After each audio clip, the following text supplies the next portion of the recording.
For nearly 2 decades, Pierre and Marie Martin owned and operated an inn. Though they started as impoverished farmers, their wealth grew substantially over the years, amassing a fortune of 30,000 gold francs by the time they passed away. Pierre Martin was notorious among his neighbors, feared for his association with the local nobility and his domineering personality. He was known to be a greedy and influential enforcer for the nobles, assisting them in reclaiming their lands from farmers at low costs. Marie Martin, on the other hand, had provided shelter to a refractory priest, showcasing their ultra-royalist sentiments. The political landscape in France experienced a significant shift in 1830, marked by the overthrow of the ultra-royalist ruler, Charles X, and the ascension of Louis Philippe to power. With this change, the Martins' loyalty to the previous regime became obsolete, and they found themselves aligned with the opposing faction.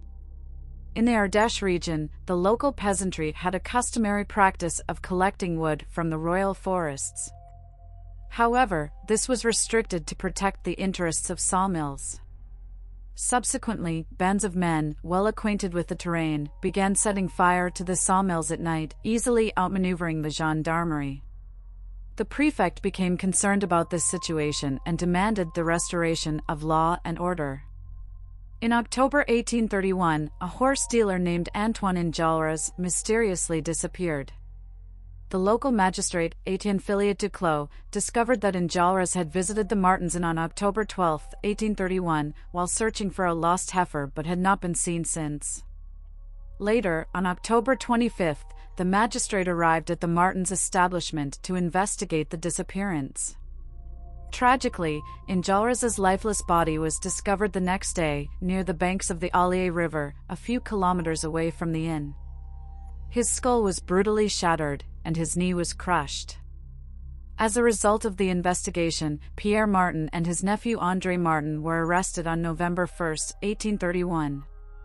Their servant, Jean Rochette, also known as Fetish, was apprehended the following day.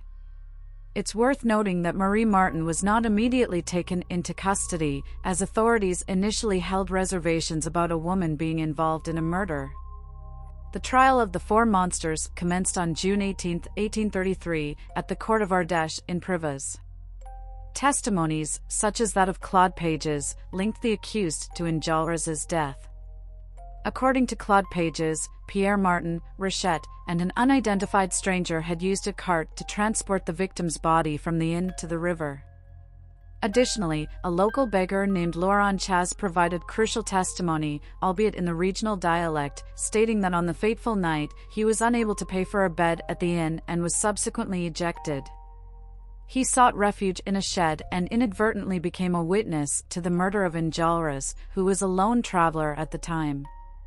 More than 100 other witnesses were summoned to provide testimony during the trial, mainly consisting of indirect witnesses recounting rumors that were circulating at the time. The Code Napoleon allowed hearsay evidence to a greater extent than Anglo-Saxon common law, resulting in many pieces of evidence being clearly inadmissible. Some of the claims made by these witnesses were shocking and disturbing. There were allegations that the landlady used the choicest parts of the victims' bodies to prepare pâtés and stews for the inn's customers. Certain farmers claimed to have witnessed human hands being simmered in cooking pots. Some people reported seeing blood-stained bed sheets or walls in the inn. Witnesses recounted instances of nauseating smoke frequently emanating from the inn's chimneys. It was said that the innkeepers would burn the corpses of their victims, including children, in the bread oven, or feign that the victims died from exposure to cold on the plateau's snowy terrain. Jean Rochette's defense lawyer seemed to tacitly accept that his client was involved in the murders. The defense plea argued that Rochette should not be held entirely responsible for the killings, claiming that he was under the undue influence of his masters. This argument played a role in the eventual fate of the accused. Some historians believe that the Martins' guilt in the assassination of Enjolras is far from proven. They propose an alternative theory suggesting that Enjolras might have died of a heart attack due to excessive drinking, which could explain why Marie Martin offered him herbal tea. However, these views remain debated. During the trial, the president of the court's summation acted effectively as a second closing statement for the prosecution. The defense's argument that Laurent Chaz, a witness who testified in a drunken state, was unreliable and implausible, seemed to be disregarded. After a 7-day trial that concluded on June 29, the verdict was reached. André Martin was acquitted of all charges, while Pierre Martin, Marie Martin, and Rochette were found guilty of the murder of Enjolras and sentenced to death. Despite their appeals and pleas for clemency to King Louis Philippe being rejected, they were eventually brought back to the scene of their crime for execution.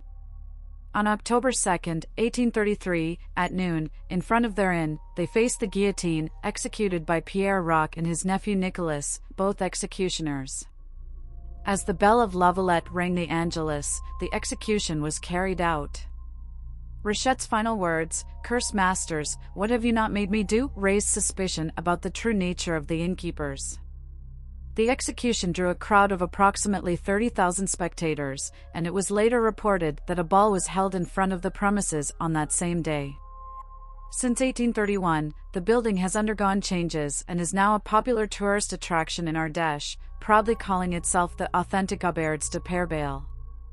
A museum has been established on the premises, preserving furniture from that era, although some modifications have been made to the decor. Adjacent to the historic inn, a hotel, restaurant, and gas station have been added to accommodate visitors.